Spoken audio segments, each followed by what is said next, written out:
Hey, so in the last video I talked about how I was going to maybe do some more reviews and gear videos, and I was going to move some over from my other site that I had, my other YouTube channel, and I looked at a couple of them and realized some of them were a year old or more, and so I figured maybe I'd just redo those videos. Today we're going to take a look at the Solo Stove Lite before it rains. Again, bad weather moving in. So the Solo Stove Lite, this is the stove and the pot. You got to buy these separately if you want both. But the pot is a 900 milliliter stainless steel pot. It's got some markings on it for measurement. It's got handles and it's got a pretty nice lid. The measurements are readable from the inside. I don't know if you can really make that out. Let's see. Look in there. They're readable from the inside as well. The stove itself nests down inside of that 900 pot, making it very easy to carry around. Now, this is two pieces. There's an inner ring. There is the main body. This is 504 stainless steel. It's got an inner chamber with some holes around the edge that you can see, a grate in the bottom. And then along the edge, if you look, there is, you can kind of see on the inside that inner chamber. And what that allows is for, as the fire burns, it pulls the smoke down and through, back up through these inner holes, kind of creates like a current inside there, and re-burns the smoke. It's what's considered a gasifier. So it helps burn. It's not 100% smokeless, but it does cut down on the amount of smoke that this generates, and it helps burn at a higher heat. This just goes right on top, and then you put your pot on top of that. You can use any cook pot that this will fit inside of. I decided to get the Solo Stove pot just because, as you can tell, this gets, I clean this, and this is still pretty dirty. It gets soot. So I didn't want to have my normal pot, my canister stove pot, all sooty, so I got a separate pot just for this. So I've already got some wood pieces cut up, anything that will fit right inside of here. Got some matches. What I found the best thing to do is to use leaves and small twigs to start it. And there's plenty of leaves around, so I'll just grab some. I'm just going to bunch them up, pop them in. I've tried a bunch of different methods, filling the whole thing first and trying to light it that way like you would with a normal fire, just using a little bit of tinder. It's not my normal matches I usually use. These matches suck. Okay, note to self. I forgot my fireproof or my waterproof matches. Fireproof matches. That's new.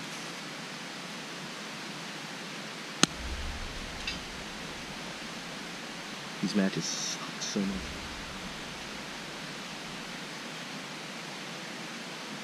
Put your ring back on, and then get a little bit of your tinder in there.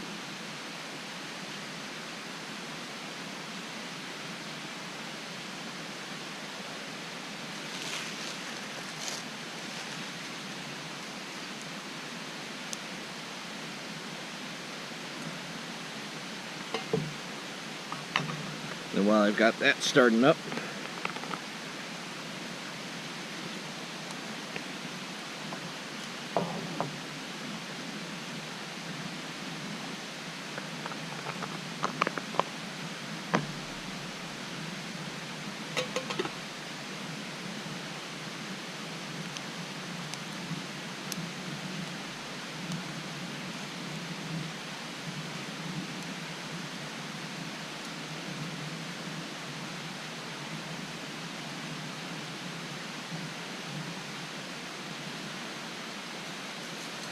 now you could, if all you had is leaves, you could boil water with just leaves. So a gasifier stove like this, you do need to keep working at it. You can't just light it on fire. You got to continue to feed it. But you don't need to carry any fuel with you. You can just use the leaves and twigs and sticks and dried grass and stuff that you find along along your hike to cook your food, basically.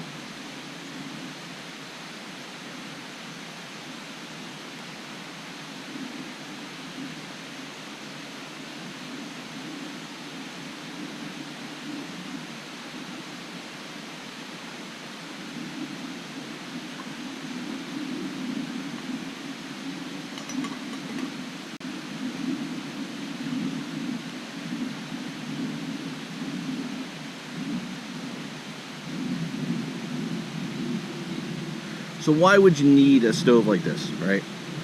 You got canister stoves, you got alcohol stoves, you got solid fuel stoves. There's all kinds of options. I prefer canister stoves, like the mixed propane and butane. I got a Pocket Rocket 2 that I use now. I love it. But in colder weather, they don't perform so well. And I was looking for something just for that, just for in the winter. And this works really well. It's light, it's small, it's compact. You could use a alcohol stove inside of this. If you had a small enough one, it would fit inside. That's kind of wet. So you could use this as an alcohol stove if you didn't have any twigs. And this puts off a pretty generous amount of heat. So when it's really cold and you're cooking, you can use this as just to warm up if you wanted to, without having to worry about burning up your fuel for boiling your water or cooking your food. It's got a couple different uses. They do make bigger ones for actual campfires and stuff like that you can set up at your house.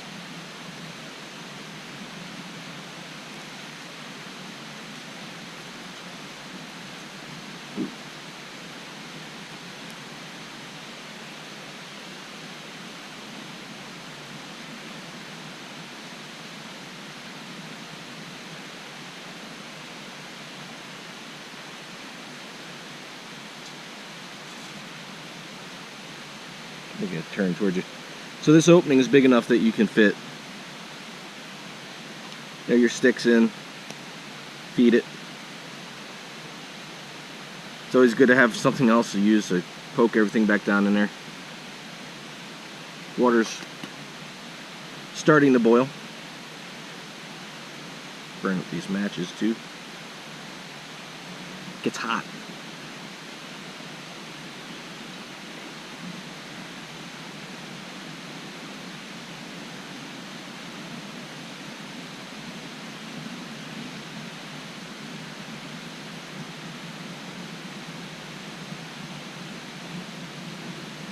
So like I said, the stove and the pot are sold separately. I think I paid about $90 for the set, maybe $100 for the set. So not the cheapest thing. There are cheaper versions of this out there, but it gets the job done.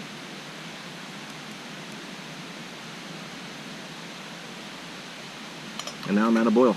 So that took what? Well, from the time I actually got it started, probably about 10 minutes.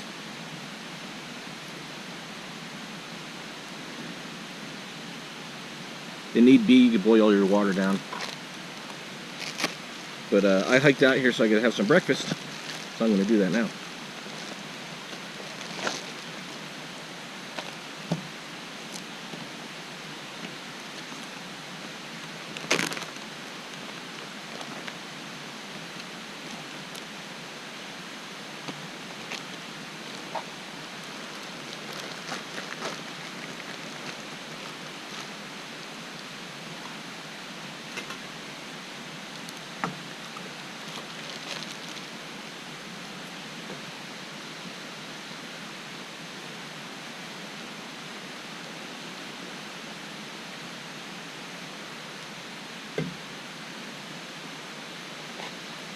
So with the Solo Stove, there is a little bit of cool down time. You got to let that fire die down before you can pack it back up. And keep in mind that your cook pot will be sooty. So yeah, this is still putting off quite a bit of heat. Like I said, if it was cold out, that would be great. You could actually just leave this here. It's not really too hot. I mean, it's warm down the bottom. It's in no danger of burning the table. If you were worried about it, you could actually put a rock underneath it or set this on a rock. But it's not really transferring much heat down to the table itself. Yeah, I don't suggest using like gas station matches like I did. I usually carry waterproof, stormproof matches that stay lit for a minute. These just sucked. I couldn't get those to stay lit. Some of the tricks I've learned with this, make sure first of all you have plenty of wood that's already broken down. Small twigs, what you'd usually use for kindling, broken down small enough to fit right inside. You don't want to drop stuff in this way because of that grate, and they'll block the airflow. Leaves are great if you can find dried leaves or birch bark. Birch bark is awesome. I got no birch trees around here to grab any. That works really well. Dried grass. Keep some of that handy if it's not laying right by you. So if it starts to die down, you just tuck that in there, let that ignite, and that actually kind of kickstarts, reinvigorates that gasifier process. It takes a little longer than a canister stove, just set up and preparation and the actual burn time. My Pocket Rocket 2, I could boil that much water in about a minute and a half, it seems like. It's really, really fast. I never really timed it, but it's quick. But the fact that you can carry this with you on longer trips and only use twigs and sticks and the stuff that you find with you, that's great. Like I said, if it's cooler and you're trying to get a little warmth, you can stop, you can fire this up, you can throw in some twigs, you can warm up your hands. It stays warm long after the fire's done, after you get done boiling your water. For winter backpacking and hiking, I like carrying it with me, as long as you can find dry wood. Now, it's still putting off a little heat. So now 7 minutes after, it's almost touchable. Like I can almost pick it up and move it like that. On the sides, the bottom's cool, but it's still putting off some heat. So you don't want to dump this out immediately. You want to let this cool down.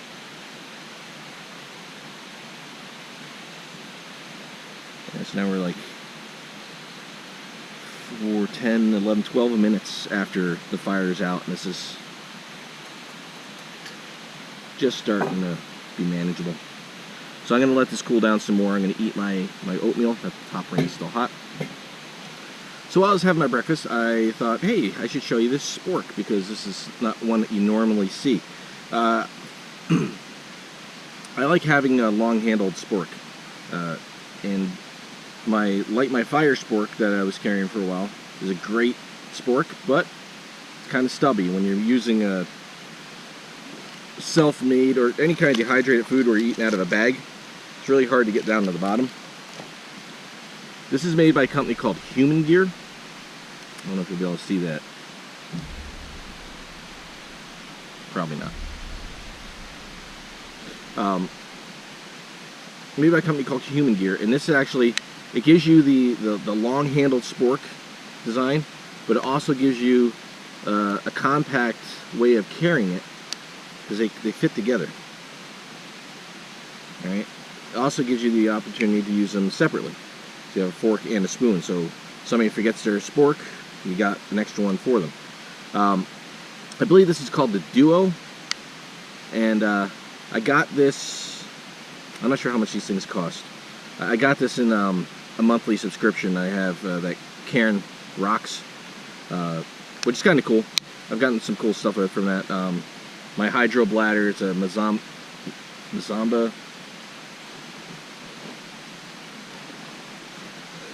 Gotten some cool things from there. That bandana I'm usually wearing. I got the hydro bladder. Mazama.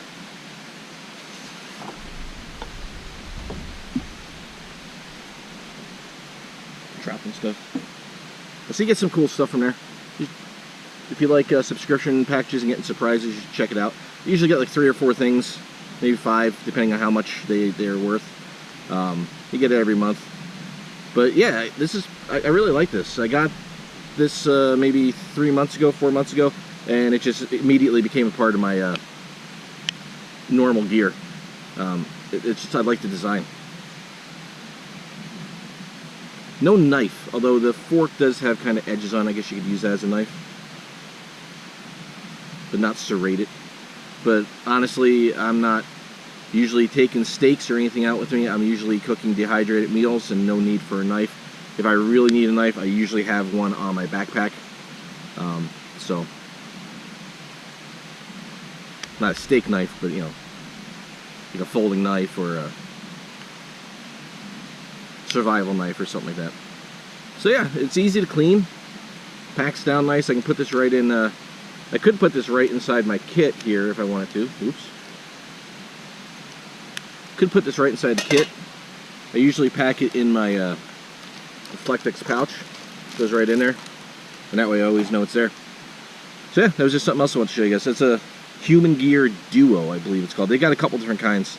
But yeah, check those out if you're looking for a new spork, something that packs down small. So thanks for watching. I apologize for the waterfall noise in the background. I'm sitting here by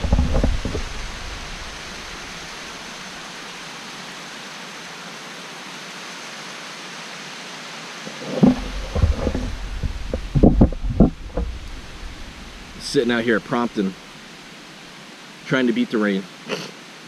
I know the sun's coming out, so now I gotta check the weather again and see what's gonna do. But yeah, so thanks for watching. Hope you liked the review. Hope it helped you out. Got any questions, you know, comment down at the bottom, and see you in the next one.